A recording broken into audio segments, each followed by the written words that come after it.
So there's been 12 council meetings leading up to this point. The changes that have been made since the last time you saw these documents, I've summarized on page 45 in a little table there. At the last council meeting, council asked to move some things into operating that I had put into capital, and to decrease roads roads maintenance and renewal reserve, and decrease fire protection reserve contributions. So those are all summarized in a table. The tax rise is sitting proposed at 2.9%, or $98,762 over previous year. We had a public consultation on April 14th. There was a good attendance of that. Approximately 85 people were there. Thanks to the wise work of the Finance Review Task Force, I was able to turn the conversation around from what does municipality need to operate to what do you as a taxpayer have to write a check for. And that check on an average household is $3,363 based on a house price of a property and house price of $687,000. I know when I left that meeting on the 14th, a community member said to me, well, I know my taxes are about $6,000. I said, well, that tells me your property's not $687,000, it's probably almost double that. And they said, it is. And I said, see, that pretty much works then. So it allowed people to see what their taxes, what they're paying with their check. And about half of what that check is for is flowed through to other taxing authorities. We collect it, we don't record it as revenue or expense in our records, we flow it through. So that's $1,525 per average household. $304 of that is parcel taxes. Deputy Treasurer Watson talked about that, of parks parcel tax, $100, $204 solid waste parcel tax. I am proposing an increase to that solid waste parcel tax, and those are as a result of changes that have happened to organics and non-organics and green waste, and that's talked about later in my report, so I won't spend time on that if everybody wants me to keep moving in a 1-minute presentation here. General municipal operations are about $1,534 per average taxpayer, and of that, it supports our municipal operations, supports a little bit to be set aside for savings, and supports the capital work that we're planning to do this year. And I've listed that on page 47, the capital projects. And the only other thing I wanted to make sure I mentioned, I talked about the Queen Charlotte Heights water parcel tax. I know that's a water, but I just wanted to make sure that you realize that the water parcel tax is proposed to change for that due to an oversight in the last 2 years that we've made a mistake in the number of lots from 75 to 74. So that's on page 48. I know I'm rushing, I'm really sorry. The other thing I wanted to make sure you were aware of is the distribution of tax between the types of parcels. So we've got residential. I provided a extract from municipal, where is it? BC Assessment Authority, a classification fact sheet on page 66 and 67 that talks about the different types of properties. There's residential, there's industry, there's farmland, and there's recreational. So the percentage that we collect based on different types of property, you'll read in the paper that Vancouver might play around with that between charging commercial more, or charging farmland less, or moving around that ratio. I'm not proposing any change in that, but that is important for you to know what that means. Councillor Dunn asked me a question about our farm land. How many farms do we have? We have 20 parcels that are split between residential and farm, or residential, commercial, and farm. So that is important for you to realize. And there's a little summary table on the back on page 49 of your agenda that summarizes what we're collecting for each category of land. We don't have supportive housing, we don't have major industry, and we don't have managed forests, but we do have farmland and recreation and business and other, and light industry and utilities and residential. So the split between those is not proposed to be changed, even though some of them have maybe gone up in their assessed value or down in their assessed value. So there's no change to the documents that the community saw on April 14th. And it's all summarized and rolled up and consolidated with the water utilities and the sewer utility to form page 56F, the on-table one-page document. So with that, are there any questions? There are 1, 2, six bylaws then that I propose that we read and leave out bylaw 323.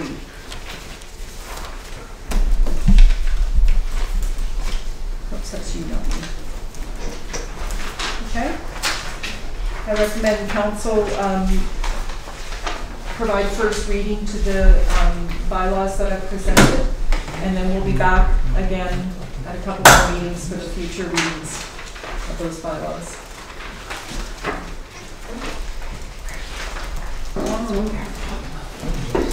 So we're on the purple page 2. Is that the resolution, Kathy? Am I supposed to be counting?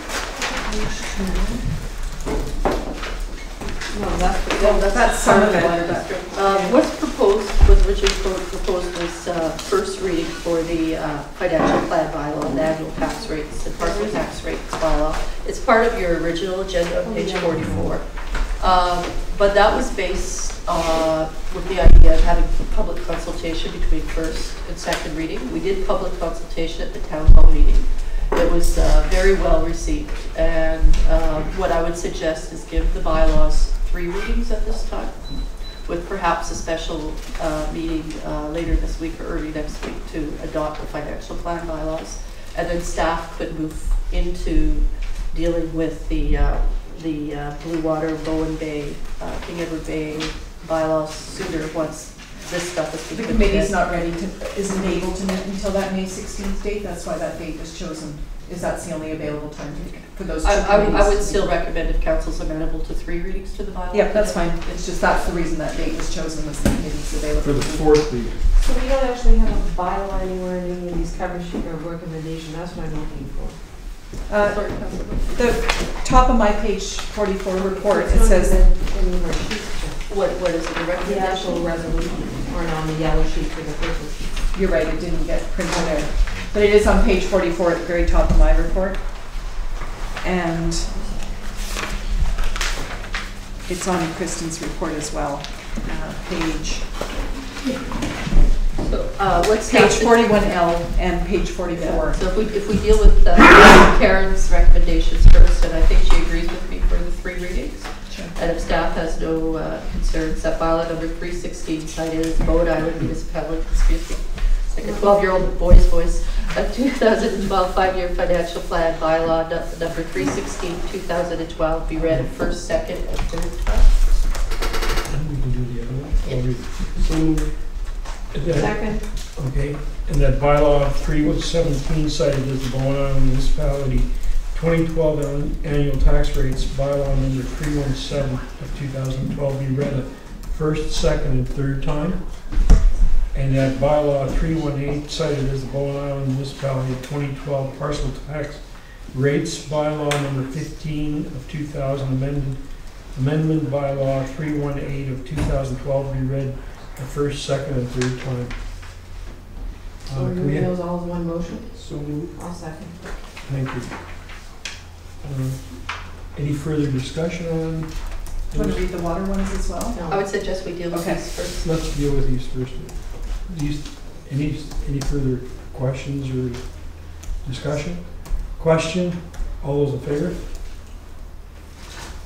Okay, that was unanimous. Now, We're on the purple page, second page. Okay. So what I'm understanding is we were dealing with all bylaws except for bylaw number 323. So, you don't mind reading? I'll read it. It's right here.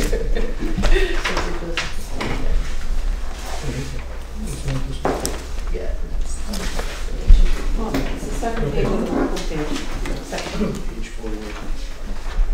Okay, I'm getting a lot of people feeling sorry for me, so I think I'll continue with this. No, I got it. You got it. that bylaw 319 cited as Bowen Island Municipality Code Bay Water Systems Rates, bylaw number 203 of 2007, amendment bylaw 319 of 2012 be read the first, second, and third time, and that bylaw 321 cited as Bowen Island Municipality Midpoint Water Parcel Tax System Rates, bylaw number 37 of 2000, amendment bylaw 321 of 2012 be read a first, second, and third time, and that bylaw 322 cited as Bowen Island Municipality Tunstall Bay Water System rates bylaw 205 of 2007, amendment bylaw 322 2012 be read a first, second, and third time.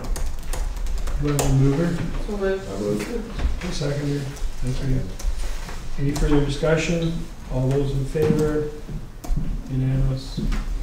Can I ask one, will the great presentation that Kristen made, can it be put up on the municipal website? It would be, of course, yeah. Because I think that will be useful. But with one correction, please, on the blue water part, it's not that we have insufficient water all the time. It is exactly like Bowen Bay, we have insufficient water during the summer. During the summer. Thank you. The other thing we were talking about at one point was having a special council meeting, perhaps either this Wednesday or Thursday, to adopt the financial plan bylaws, because our next regularly scheduled meeting isn't until May 14th. I don't know if council would be amenable to that idea. Not Wednesday. Thursday at 1 p.m. Do you have any takers? Tuesday. This one? Yeah. Thursday at 1 after 2. And that saves us having a special meeting within the next 2 weeks. It should be 15 minutes. Can I do it? Absolutely. Okay, so we'll have a special council meeting Thursday at 1 p.m. to adopt these bylaws that we just gave first 3 readings to.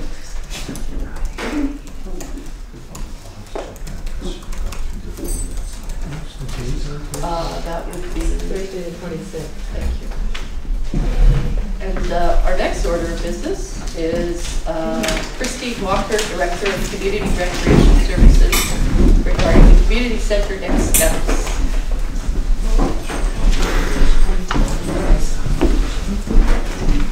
I'm going to hand out just a color larger copy of the I know. I got 20 minutes left. I'm ready for that. This is pretty stars. Such a recreation. Thank you. Video workout now. And there's lines, so I can even read it. I know, I thought you'd like that. I will have painted Yeah. Gold stars on here. Well, I'm going to explain them. So thank you. I'm just going to delve right into this right off the bat, recognizing that council's running a little bit behind and I know you want to get everything too. So I want to walk through the report that you have in front of you that outlines a timeline. At the last council meeting on April the 11th, council directed staff to come back with a timeline in terms of moving forward with the community center project. And so what you have here is a plan, a proposed plan in front that actually walks us through 3 different stages, or 4 different phases in moving the project forward. I also have included in my report a draft terms of reference for the next committee, and I felt that it was important that we actually, in order to keep the momentum moving, to have that in front of council for comment, not today, but certainly I'd be looking for council feedback within the next week or 2 so that if council decides to proceed, that we actually can go out and start advertising for new community members.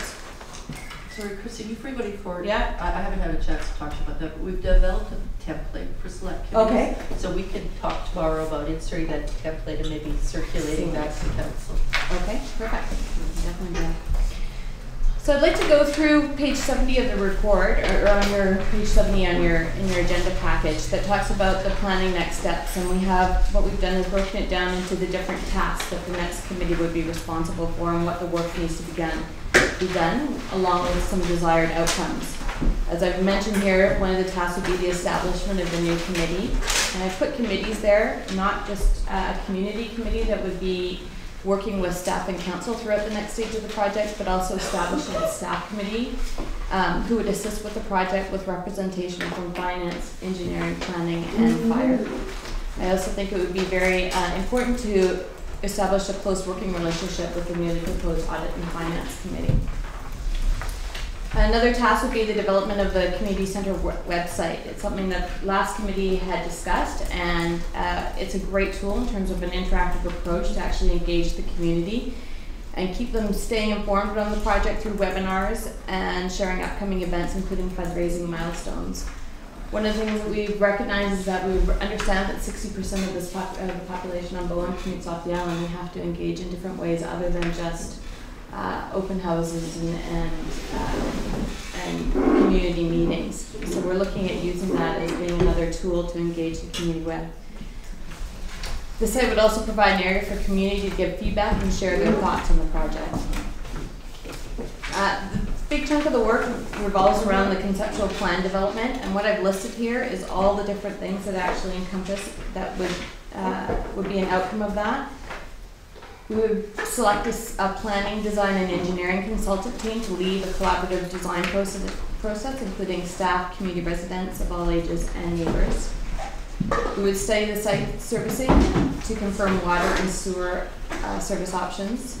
We would study for transportation management, confirming vehicular access for fire, service, and user parking, as well as pedestrian access that includes integration with the existing trail networks. We would study the site conditions through survey and geotechnical analysis to support our architectural and engineering design approaches. We would look at rezoning the site for mixed use, including residential, institutional, and commercial, showing building components and future elements. We would review the alternate site planning and building design options to confirm a conceptual design for the building components and future elements. We would include special consultants for sustainability analysis, acoustical design, etc. as required. Determine facility construction budget and separate site development budget, and confirm the facility operating costs based on energy efficient design. These are things that would all, as I'm going to walk through the timeline afterwards. The fundraising campaign development would also be a task, with its outcomes being to establish a campaign cabinet, initiate a fundraising campaign with a commitment of raising 50% of the fundraising goal. Also, creating a fundraising strategy will include the public and private sources. Finally, the next step would actually be to around the facility governance development, where we would look at revising and signing the memorandum of understanding that was presented in the final report of the Community Center Action Committee. We would define and establish the Bowen Island Community Center Society, and thirdly, define and establish a service agreement between the municipality and the society. So these are all the different things that the next committee would be working on. And when we talked at our last meeting about the financial implication of the budget that we presented of $760,000 and $188, these are all the outcomes that would result in that budget. What I've given councillors 4 different options. One is, as presented in the past, that we could just go ahead and expend this and just move the process along without breaking it down into phases. But what we heard from council was the importance of checking in with the community and actually checking in with council on a regular basis and slowly making our way through. So that is option 2 that's being presented in this report. Option 3 is that council could request staff to break down this process even further, or another scenario is recommended by council. So the timeline that you have in front of you is the option 2. And as I mentioned, it's broken down into 4 phases, and it takes you through concept review, which is the first phase. The second phase being concept development, concept refinement, and finally concept approval in the final stage. All the gold stars that are on your colored copies are all through community. That means it's community engagement. So throughout the process, the idea is to be walking along with the community and walking through this process together, so that we're constantly engaging the community, and that council has a sense of comfort in terms of where the community is at with the project. At the end of each phase is also time to come back to council for council approval on proceeding with the next phase. So the goal there is for council to feel comfortable of where everything is at before actually approving to move forward into the next stage. The final stage of all of this is going to referendum, and I need to be clear in terms of the referendum component. Going to referendum for this is actually going to referendum to ask the community about transferring basically the rent that is currently paid by the community for the rent of this facility towards going into, it's called, I have to get my terminology correct now, as a long-term debenture debt, which is not a mortgage, but that's basically similar along those lines. But I think it's important that we start using the right terminology early. It would mean our goal is to have a zero tax increase. So it's basically transferring from rent into a long-term debenture debt. And that's really where this is taking us to on our phase 4, is to getting to that point with the community to be able to go to referendum. We have to go to referendum for that kind of expenditure. I'm trying to think what else I want to feel like. Oh. What's not included in these breakdowns of these budgets on the right-hand side, and what I want to highlight is that this is taken from the budget that we presented back on April the 11th.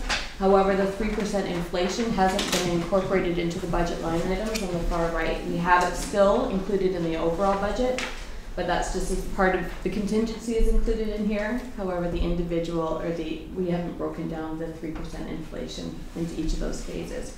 So, but that still is included in the budget, and that's a total of $20,000. The community engagement is beyond just the website. It includes, it includes open houses, it includes surveys. We're looking at newsletters, continuing our newsletters, which will also be posted on the website. We're looking at, if we've gone and looked at a lot of different interactions and a lot that have happened, which on Facebook, and the things that you can do on Facebook now. So really going into the technological area around this. Webinars, like I mentioned, for those people who can't attend any of the sessions, that would be available online for people to view. And throughout the process too, the planning stages, there would be a collaborative design process, and that would include community being involved in charrettes with planners and designers and things like that, so there's continual community input. The budget is broken down into phase 1 of $16,500, and phase 2 is $332,750. Phase 3, $377,750, and finally, if council decide to proceed with the concept approval of $21,559.